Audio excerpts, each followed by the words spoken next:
Welcome to the road to 1 million US dollars, and let's get right into the Bitcoin chart for today. As always, I will only be covering the unbiased technical analysis and nothing more. For today, I have a lot of interesting charts to show you. So let's start off with the immediate short term on this 4-hour time frame. Notice how, first of all, we are exactly at this descending trend line. So within the next 12 to 24 hours, we're going to get a clear answer of if we are actually going to see a break and possibly take out a bunch of liquidity to the upside right here. I will show you that liquidity in the liquidity analysis later in this video, or if we are getting yet another rejection from this critical area of resistance sitting at 71.6K. Keep in mind that this is slowly trending down over time. Besides that, if we take a look at the RSI momentum indicator, yesterday I was talking about us being in deep oversold territory and that there was limited room to the downside. And so far we have seen a beautiful reset of that RSI back to around the 50 level here. But this also tells us though that now there is room to the downside once again in the case of a rejection. So that is something to keep in mind. We are no longer in that oversold territory.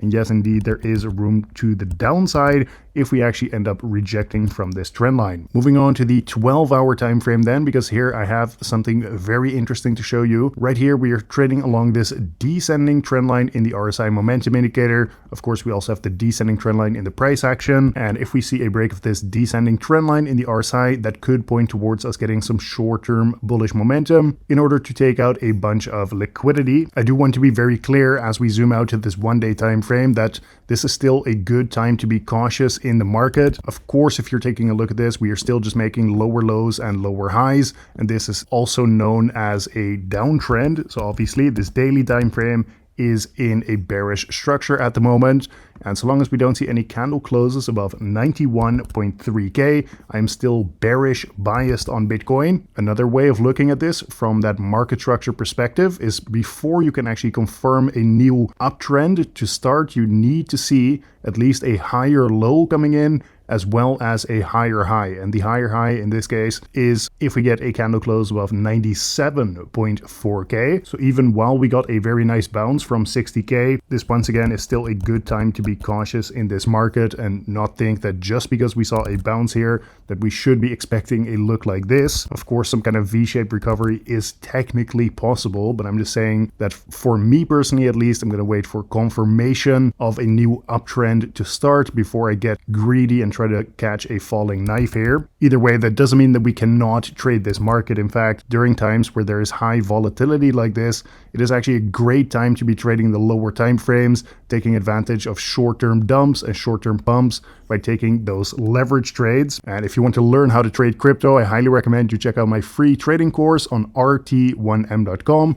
I will leave a link to this in the video description as well as in the pinned comment below this video, because here I have over an hour of educational content which you can watch completely for free. Moving on to the support and resistance levels for Bitcoin. Of course, today we saw a big bounce from this big level sitting from 62 down to 60,000, and from there actually broke a bunch of levels, now running into this critical area of resistance sitting from 71 all the way up to 73,000. In terms of support to the downside, you could look towards this level from 70 down to 67.5K. Although I must say, guys, over the last few days, we have seen massive volatility. So maybe these levels here on the daily time frame are a bit less relevant during a time like this. Although, of course, those lower volatility times are also going to come at some point. Either way, I just thought I would point these out. Moving on to the Bitcoin spot ETF inflows. And in this case, we have a massive outflow here of about $430 million in a single day of trading.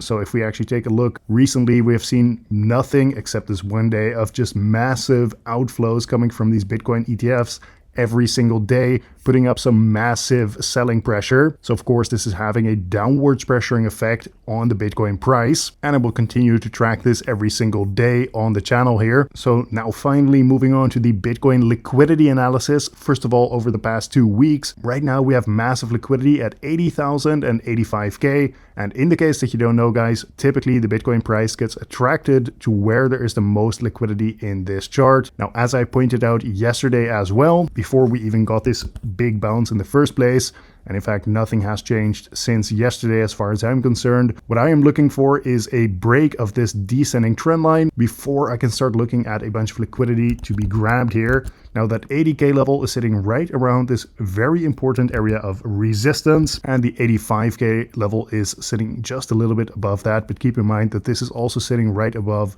an important area of resistance on the lower time frames. Something else to take note of is the fact that if we do end up breaking this descending trend line, that you keep a close eye on the RSI momentum indicator on the lower time frames, because for example on the 1 hour time frame we are already getting close to overbought territory here. So make sure to draw some trend lines to actually keep you in the trade. But if you see a violation of those trend lines, that is actually a warning signal, considering that we are still in that bearish structure as I mentioned a couple times in this video. So even while we are seeing some bullish momentum on the lower time frames, make sure to keep an eye on those possible risk factors so you don't get blindsided and suddenly you're stuck in a trade that is just completely rolling over while you're still in a long position from all the way up here. But either way, that is not financial advice. I just thought I would point out some risk factors that I'm seeing in the charts as well. Either way, this has been today's market update. Make sure to check out that free trading course on rt1m.com if you want to learn all the basics of technical analysis and crypto leverage trading. But either way, if you do end up checking that out or not, thank you for watching once again,